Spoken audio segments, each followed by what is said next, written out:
Hi everyone, this is just a really quick video to give you some little tips on certain things with some fruit that I thought would be helpful. So it's going to be like literally a couple of minutes. I'll run through them. You may know them, you may not know them. If you don't know them, you'll thank me for them because they're actually really, really good little tips. So the first one is when you're going to juice or use lemons and limes, you need to give them a really good roll.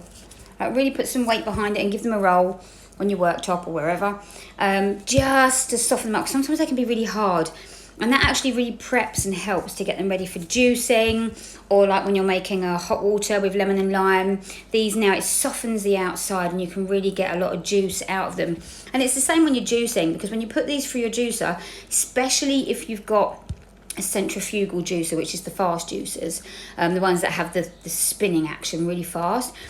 If you put one of them in that's really, really hard, you're going to struggle to get it through your juicer.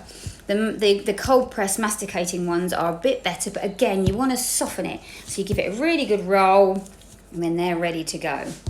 The second tip, which many of you should already know, I'm going to just turn this round. So the second tip is bananas. With bananas, you need to keep them separate from any other fruit.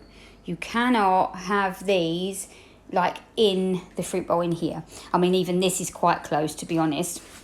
I don't mind doing this because in here I've got mangoes that need ripening. So if you want to ripen any fruit, keep your bananas near it or in it. If you don't want your fruit to ripen, keep them away. So always hang them separately. You'll see in some supermarkets, they will actually have bananas sitting on the top of all the fruit stands, and it's just literally because they're trying to ripen the fruit.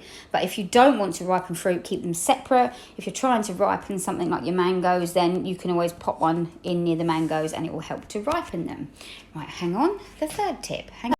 The third tip that we're going to go through is with pineapples. Now, often when you buy pineapples in the shop, unless you can get unless you're in the tropics or you're in these countries that have wonderful fruit and vegetables, like here in the UK, we often get, let me see if I can find you, I've just bought some.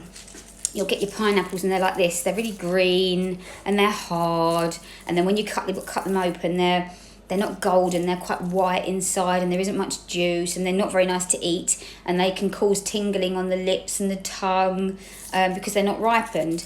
But what you can actually do to help with the process is if you twist off the top and take that off, and then turn the pineapple upside down, and you just store it upside down. And what happens is, over the course of a few days, it will start to golden. This one here, this was really green. This one, I mean, it was green and it was solid.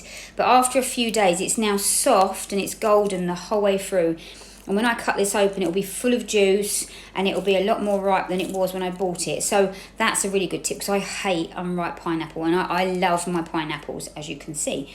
So yeah, you literally will just get your pineapple, twist off the top, and then store them upside down. Just like that. Fantastic tip for those of you that want to eat pineapple like I do. Anyway, that's it. Really quick video, just 3 little tips. Hope it helps you out, and I'll see you all soon. Take